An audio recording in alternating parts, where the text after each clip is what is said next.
25 years ago, my grandfather broadcast the first of these Christmas messages. Today is another landmark, because television has made it possible for many of you to see me in your homes on Christmas Day. My own family often gather round to watch television, as they are at this moment, and that is how I imagine you now. I very much hope that this new medium will make my Christmas message more personal and direct. It's inevitable that I should seem a rather remote figure to many of you, a successor to the kings and queens of history, someone whose face may be familiar in newspapers and films, but who never really touches your personal lives. But now, at least for a few minutes, I welcome you to the peace of my own home. That it's possible for some of you to see me today is just another example of the speed at which things are changing all around us. Because of these changes, I'm not surprised that many people feel lost and unable to decide what to hold on to and what to discard, how to take advantage of the new life without losing the best of the old. But it's not the new inventions which are the difficulty. The trouble is caused by unthinking people who carelessly throw away ageless ideals as if they were old and outworn machinery. They would have religion thrown aside, morality in personal and public life made meaningless, honesty counted as foolishness, and self-interest set up in place of self-restraint. At this critical moment in our history, we will certainly lose the trust and respect of the world if we just abandon those fundamental principles which guided the men and women who built the greatness of this country and Commonwealth.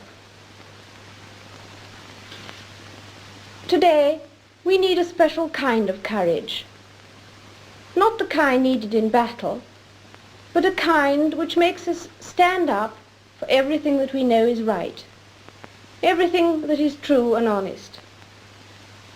We need the kind of courage that can withstand the subtle corruption of the cynics, so that we can show the world that we are not afraid of the future. It has always been easy to hate and destroy. To build and to cherish is much more difficult. That's why we can take a pride in the new Commonwealth we are building. This year, Ghana and Malaya joined our brotherhood. Both these countries are entirely self-governing. Both achieved their new status amicably and peacefully. This advance is a wonderful tribute to the efforts of men of goodwill who have worked together as friends.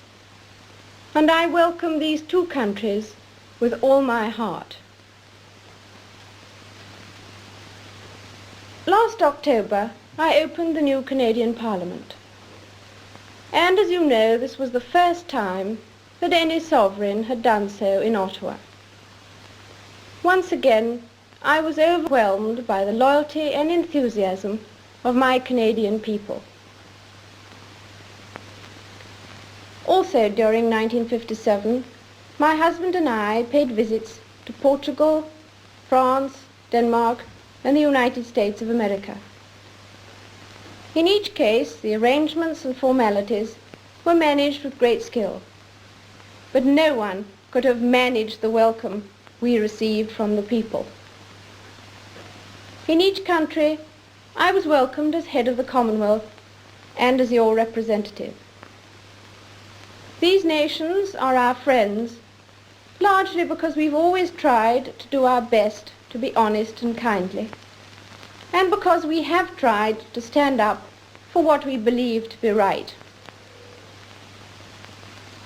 In the old days, the monarch led his soldiers on the battlefield, and his leadership at all times was close and personal.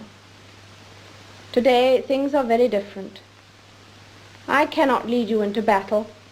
I do not give you laws or administer justice. But I can do something else. I can give you my heart and my devotion to these old islands and to all the peoples of our brotherhood of nations. I believe in our qualities and in our strength. I believe that together we can set an example to the world which will encourage upright people everywhere. I would like to read you a few lines from Pilgrim's Progress, because I'm sure we can say, with Mr. Valiant for truth, these words: "Though with great difficulty I am got hither, yet now I do not repent me of all the trouble I have been at to arrive where I am.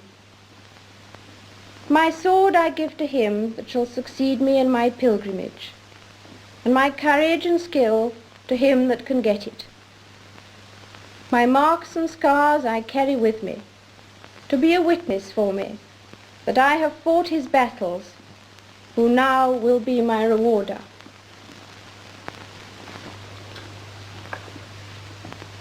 I hope that 1958 may bring you God's blessing and all the things you long for.